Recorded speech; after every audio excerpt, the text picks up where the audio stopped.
My grandfather left me everything at his retirement dinner, then the family declared war. It started with a promotion, a toast, and one sentence that split the room. "She's the only one at this table who's ever made me proud." By the next morning, I had an inheritance, a target on my back, and cousins suddenly pretending we were best friends. The threats didn't take long to follow. "Hi, I'm Jason, 31, and last Friday, I went to my grandfather's retirement dinner thinking I'd clap, smile, and go home. Instead, I left with a family inheritance, a stack of enemies, and one sentence that split a room in half. She's the only one at this table who's ever made me proud." I didn't expect a war to break out over a glass of wine and a story about work. But that's exactly what happened. The night was supposed to be about my grandfather. His retirement party had been in the works for weeks. My aunt handled the venue. My mother arranged the guest list. My cousins were in charge of a photo slideshow that froze halfway through and no one bothered to restart. Classic. It was the kind of night where everyone puts on their best version of themselves and pretends to be closer than they are. You know the one. Forced laughter over appetizers. Inside jokes that aren't really jokes. Old grudges wrapped in polite smiles. I hadn't seen most of them in years. And honestly, that was fine with me. Work had kept me busy, or at least that's what I told myself. In truth, I just slowly faded out of the family loop. Group chats turned quiet. Invitations stopped.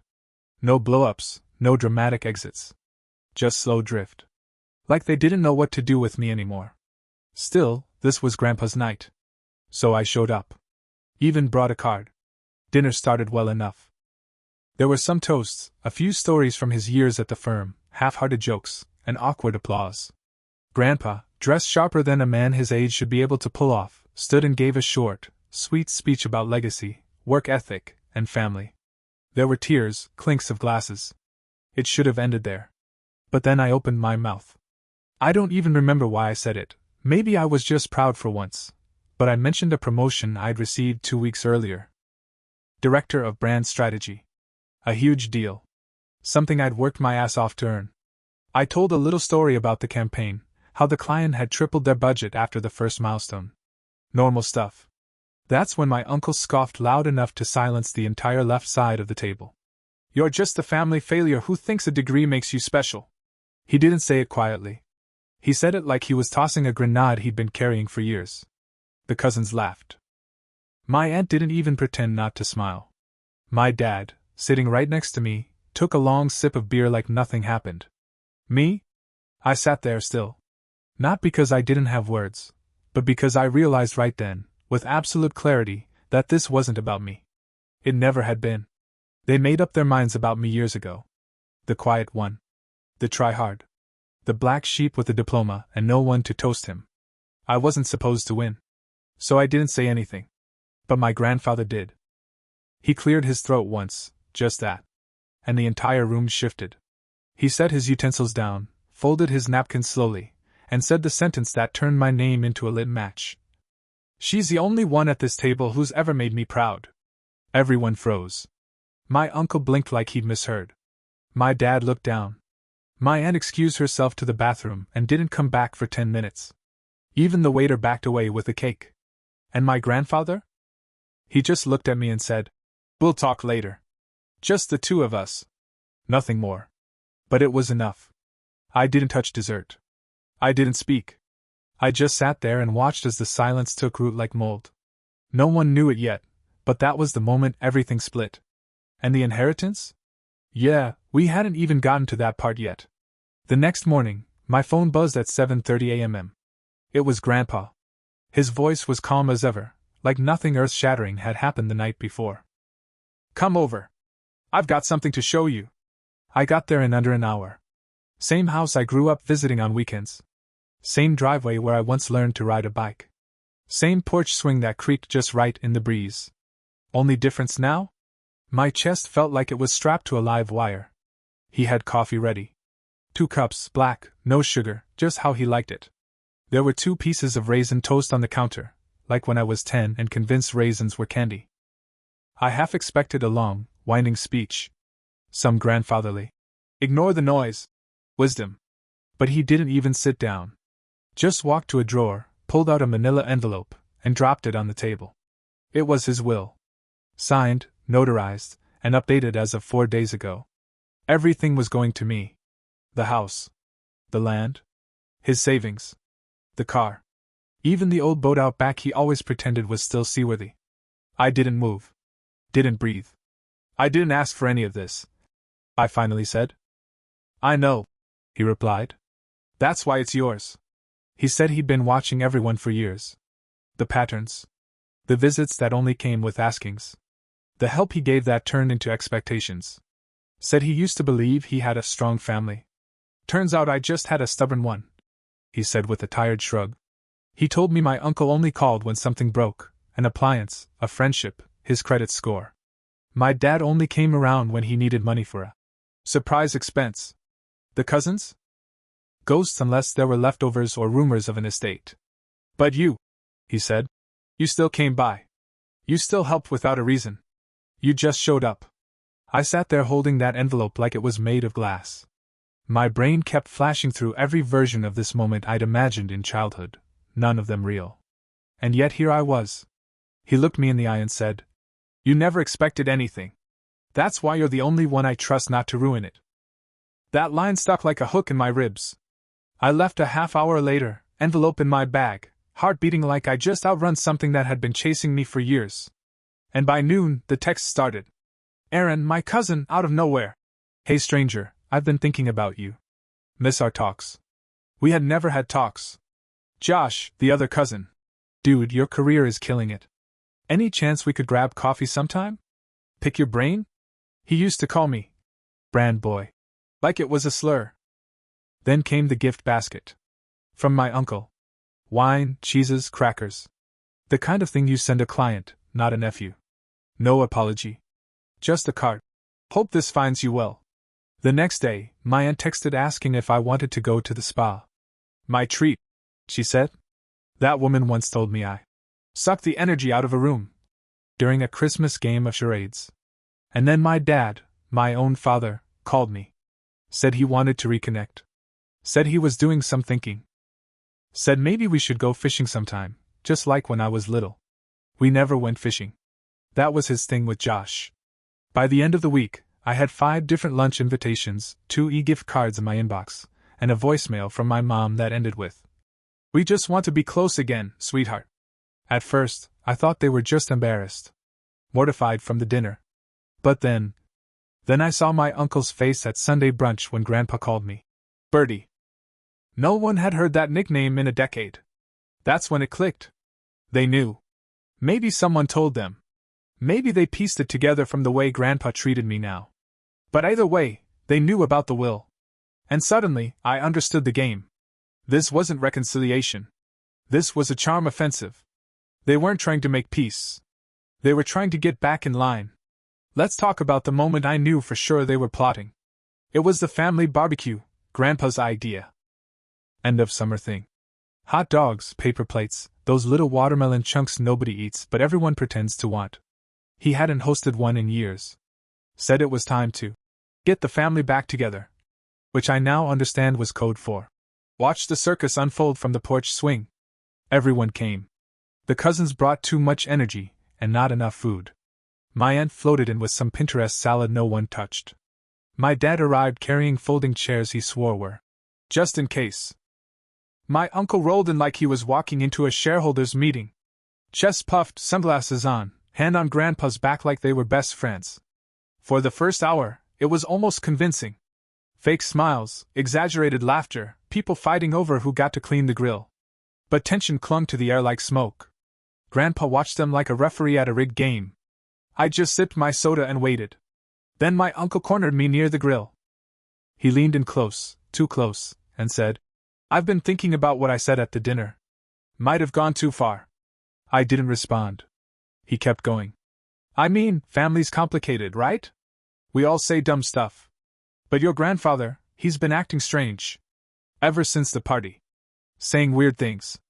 Making weird decisions. Has he mentioned anything about changing things? There it was. He wasn't apologizing. He was probing. Trying to plant seeds. Trying to build a case that Grandpa was losing it. I stared at him for a long second, just long enough to make him uncomfortable, then said, He's sharper than all of us. He forced a laugh and backed off, but his eyes didn't. 2 days later, I went to Grandpa's house. I didn't make small talk. I didn't ease into it. I told him everything. Every weird message. Every awkward lunch. Every fake apology. The sudden warmth, the interest, the offers. I even told him what my uncle said by the grill. He didn't flinch. Just nodded, slow. "I've been waiting for you to say it," he said. "They're playing nice because they think it'll work. Because it always has." Then he stood, walked into the back room, and returned with a red folder. Inside, notarized copies of the updated will, banking statements, legal letters, digital backups on a flash drive. He placed the folder on the table between us and said, "They won't touch this. But they're about to learn what happens when they try." Then he looked me dead in the eye and added, "I want them all here. Tomorrow night. Whole family. I'll do the talking." The next evening, I showed up early.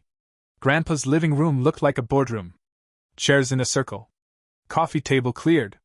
Fireplace lit.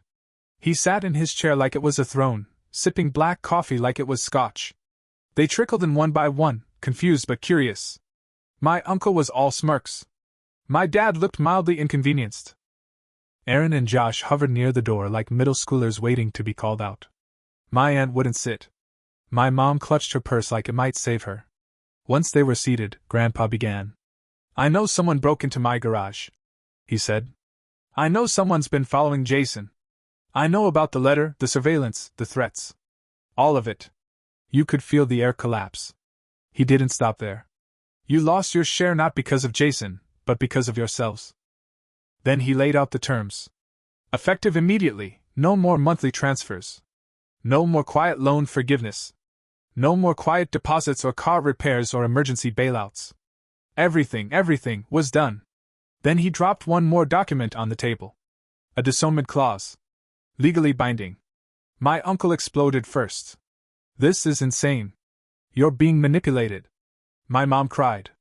"You're breaking the family." Aaron accused me of blackmail. Josh asked if there was still a chance to fix it. Grandpa didn't raise his voice. Didn't argue. Just leaned back in his chair and said, "You made your choices. Now live with them." And then he dismissed them like a professor ending class. But when I got home that night, there was another envelope in my mailbox. No return address. Inside, a photo of me at a gas station, getting into my car. Written on the back, in the same shaky handwriting from the earlier letter. "Don't push too far." I didn't sleep that night. Not because I was scared, but because I knew what that photo meant. This wasn't just a family drama anymore.